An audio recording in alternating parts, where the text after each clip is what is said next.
اور اب آپ کو لیے چلیں گے پشاور، جہاں مولانا فضل الرحمان پی ڈی ایم کے جلسے سے خطاب کر رہے ہیں۔ ان کی مغفرت فرمائے اور ان کے درجات کو بلند فرمائے۔ آج کے اس موقع پر جہاں میں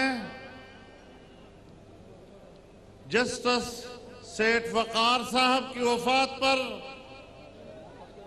اظہار تعزیت کرتا ہوں، وہاں میں جناب علامہ خادم رضوی صاحب کی وفات پر بھی اظہار تعزیت کرتا ہوں۔ ان کے خاندان سے بھی، ان کی جماعت سے بھی، ان کے تمام متعلقین و معتقدین سے بھی اللہ رب العزت ان کی روح کو جنت الفردوس میں اعلیٰ مقام نصیب فرمائے۔ میرے محترم دوستو، ایسے حالات میں آج ہم یہاں پشاور میں جلسہ عام منعقد کر رہے ہیں، جب اس سے پہلے ہم نے گوجرانوالہ میں ان بڑے اجتماعات کا آغاز کیا، ہم نے کراچی میں جلسہ کیا، ہم نے کوئٹہ میں جلسہ کیا، اور آج اہل پشاور نے اور خیبر پختونخوا کے عوام نے تو ریفرنڈم ہی کر دیا، اور اس جلسے میں اس عظیم الشان شرکت کے ساتھ آپ نے دھاندلی کے نتیجے میں آنے والی حکومت کو مسترد کر دیا ہے۔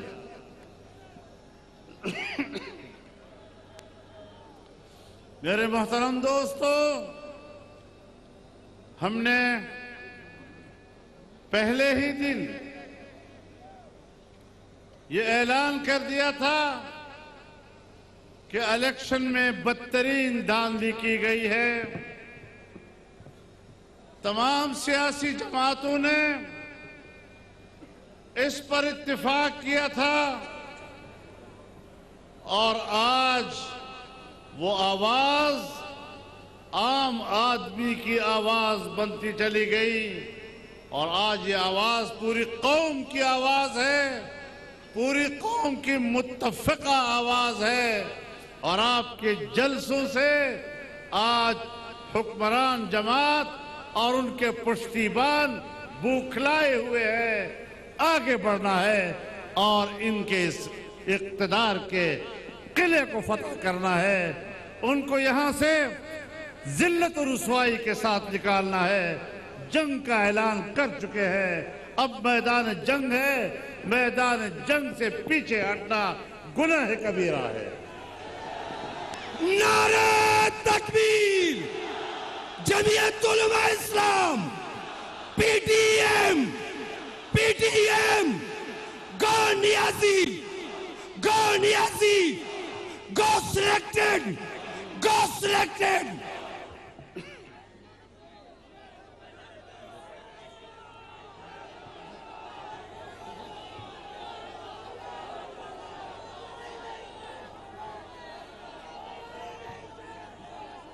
داخلہ اشارہ بولے پتبر میں درتا وہ حالات پتبر